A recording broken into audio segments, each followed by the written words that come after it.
Hello friends, welcome back to my channel. ತ್ವಚೆಯ ಅಂದವನ್ನು ಹೆಚ್ಚಿಸಲು ಪಪ್ಪಾಯಿ ಹೇಗೆ ಸಹಕಾರಿ ಎಂಬುದನ್ನು ಇಂದಿನ ವಿಡಿಯೋದಲ್ಲಿ ತಿಳಿದುಕೊಳ್ಳೋಣ. ಪಪ್ಪಾಯಿ ಅನೇಕರ ನೆಚ್ಚಿನ ಹಣ್ಣು. ಇದರಿಂದ ಜ್ಯೂಸ್ ಮಾಡಬಹುದು ಅಷ್ಟೇ ಅಲ್ಲ, ಮುಖಕ್ಕೆ ಫೇಸ್ ಪ್ಯಾಕ್ ರೀತಿ ಕೂಡ ಬಳಸಬಹುದು. ಇದರ ಸೇವನೆಯಿಂದ ದೇಹದ ಅನೇಕ ಅನಾರೋಗ್ಯಗಳನ್ನು ದೂರ ಮಾಡುವ ಜೊತೆಗೆ ತ್ವಚೆಗೆ ಸಂಬಂಧಪಟ್ಟ ಸಮಸ್ಯೆಗಳನ್ನು ಬಗೆಹರಿಸಬಹುದು. ಪಪ್ಪಾಯಿ ಹಣ್ಣಿನಿಂದ ತ್ವಚೆಗೆ ಏನೆಲ್ಲ ಪ್ರಯೋಜನಗಳಿದೆ ಅಂತ ನೋಡೋದಾದರೆ, ಪಪ್ಪಾಯಿಯು ಪ್ರೋಟಿಲೋಲೈಟಿಕ್ ಕಿಣ್ವಗಳಾದ ಪಾಪೈನ್ ಮತ್ತು ಚೈಮೋಪಾಪೈನ್ ಬ್ಯಾಕ್ಟೀರಿಯಾ ವಿರೋಧಿ, ಆ್ಯಂಟಿಫಂಗಲ್ ಮತ್ತು ಆ್ಯಂಟಿವೈರಲ್ ಗುಣಲಕ್ಷಣಗಳನ್ನು ಸಹ ಹೊಂದಿವೆ. ಇದರಿಂದ ತ್ವಚೆಗೆ ಸಿಗುವ ಪ್ರಯೋಜನಗಳನ್ನು ನೋಡೋಣ ಬನ್ನಿ. ಮೊದಲಿಗೆ ಮೊಡವೆಯನ್ನು ಶಮನಗೊಳಿಸುತ್ತೆ.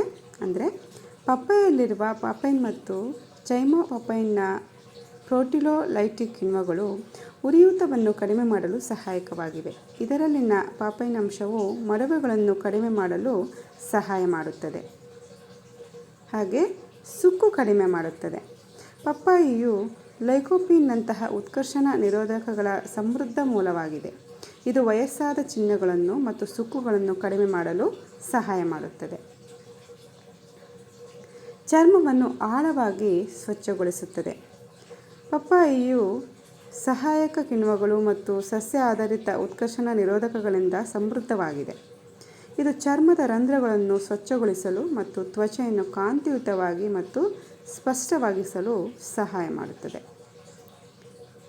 ಚರ್ಮದ ಕಾಯಿಲೆಗಳಿಗೆ ಚಿಕಿತ್ಸಕಾರಿಯಾಗಿ ಇದು ಕೆಲಸ ಮಾಡುತ್ತೆ. ಪಪ್ಪಾಯಿಯ ಕಿಣ್ವಗಳು ಸತ್ತ ಚರ್ಮದ ಕೋಶಗಳನ್ನು ಎಕ್ಸ್ಫೋಲಿಯೇಟ್ ಮಾಡುತ್ತದೆ ಮತ್ತು ಚರ್ಮದಿಂದ ಮಾಲಿನ್ಯಕಾರಕಗಳನ್ನು ತೆಗೆದುಹಾಕುತ್ತದೆ. ಎಸ್ಜಿಮಾ ಮತ್ತು ಸೋರಿಯಾಸಿಸ್ನಂತಹ ಚರ್ಮದ ಪರಿಸ್ಥಿತಿಗಳಿಗೆ ಚಿಕಿತ್ಸೆ ನೀಡಲು ಇದರ ತಿರುಳನ್ನು ಬಳಸಲಾಗುತ್ತದೆ. ಹೈಪರ್ ಪಿಗ್ಮೆಂಟೇಷನನ್ನು ದೂರ ಮಾಡುತ್ತೆ. ಪಪ್ಪಾಯಿಯ ಕಿಣ್ವಗಳು ಬೀಟಾ ಕ್ಯಾರೋಟಿನ್, ವಿಟಮಿನ್ಗಳು ಮತ್ತು ಫೈಟೋಕೆಮಿಕಲ್ಗಳಂತಹ ಅಂಶಗಳ ಅದ್ಭುತ ಸಂಯೋಜನೆಯಾಗಿದ್ದು, ಇದು ಸ್ಕಿನ್ ಪಿಗ್ಮೆಂಟೇಷನನ್ನು ಕಡಿಮೆ ಮಾಡುತ್ತೆ. ಕಲೆಗಳ ಶಮನ. ಪಪ್ಪಾಯಿಯು ನಿಮ್ಮ ಚರ್ಮದ ಕಲೆಗಳನ್ನು ಹಗುರಗೊಳಿಸಲು ಮತ್ತು ಟ್ಯಾನನ್ನು ತೊಡೆದುಹಾಕಲು ಕೂಡ ಸಹಾಯ ಮಾಡುತ್ತದೆ. ಹೆಚ್ಚುವರಿ ಎಣ್ಣೆಯನ್ನು ತೆಗೆಯುತ್ತೆ. ಪಪ್ಪಾಯಿಯು ಚರ್ಮದ ಒಳಪದರಗಳನ್ನು ಭೇದಿಸುವುದರ ಮೂಲಕ ಮುಖದಲ್ಲಿನ ಕೊಳಕು ಮತ್ತು ಹೆಚ್ಚುವರಿ ಎಣ್ಣೆ ವಿಸರ್ಜನೆಯನ್ನು ಸಂಪೂರ್ಣವಾಗಿ ತೆಗೆದುಹಾಕುತ್ತದೆ.